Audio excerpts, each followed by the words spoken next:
In the new writing schools and scriptoria of the temples, Hebrew scholars are combining ancient texts and folk memories to form an epoch-making work. It is the birth of the Holy Scriptures. This is where the scholars author the story of the 10 plagues. It's an arduous and wondrous journey that the Bible describes. The book of Exodus, he demands that the Pharaoh release his people. Signs and miracles are to demonstrate God's power is opened. The godlike Pharaoh is not impressed. His own magicians are just as powerful.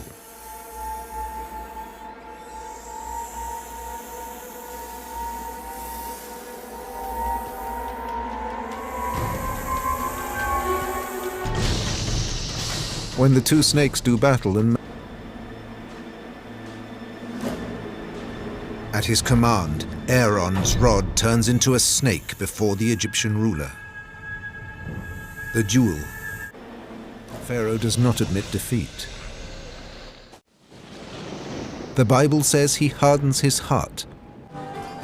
P. Ramses seems to be a paradise. There are no records of a crisis here. Just as the god Yahweh had predicted, all the waters of Egypt turned to blood.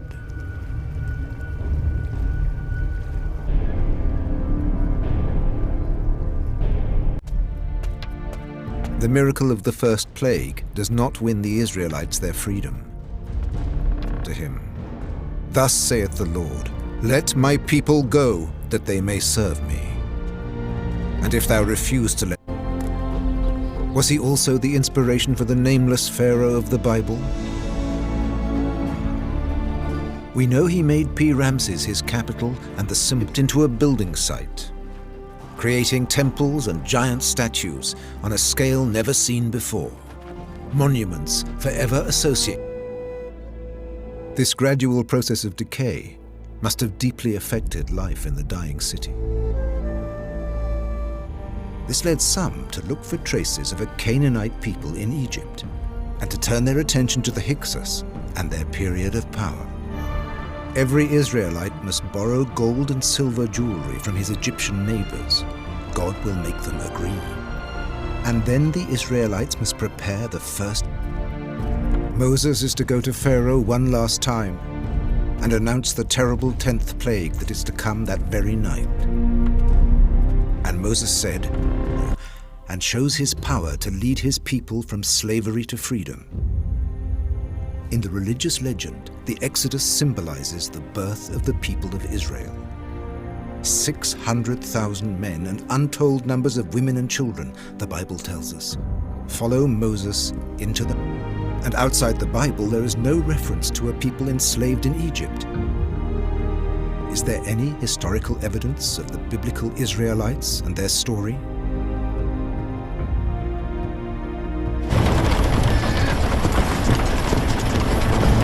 They conquered the land easily without a battle.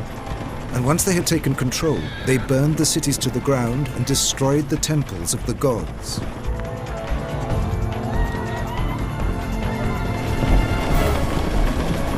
They treated the people monstrously, massacring many of them and dragging the women and children into slavery. Finally, themselves kings in Egypt and made Avaris the center of their power, their metropolis. Thus, like all the peoples from the north, were quite simply Asiatics. It seems likely that this group of immigrants from Asia Minor took over power. They made one of their number king and claimed the status of pharaohs.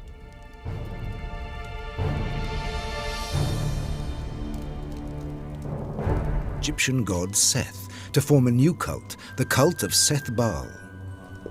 A new god is born, and under the Hyksos king Apophis, this god becomes the central deity. The worship of a single god was a concept entirely foreign, and then was said to have founded the city of Jerusalem in Canaan.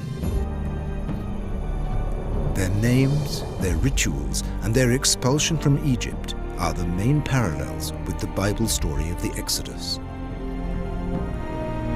Did the history of the Hyksos influenced the story of the Israelites in the Bible?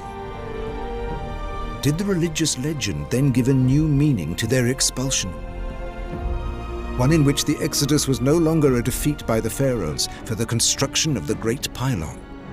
Some scholars believe that these were among the first Israelites. The name Apiru later became Hebrew, freedom.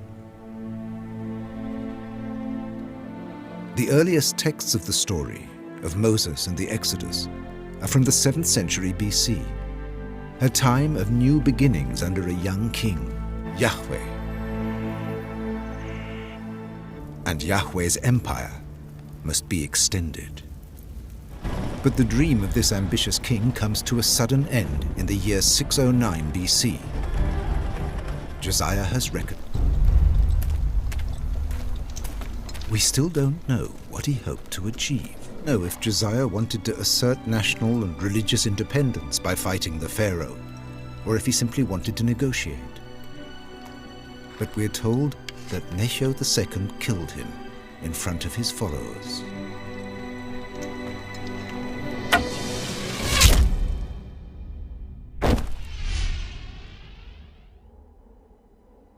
Have found traces of peoples who suffered expulsion and natural disasters. The Bible texts were written 1,000 years after the time of the Hyksos. Was another people enslaved in Egypt during this time? Flies and mosquitoes departed, but still Pharaoh would not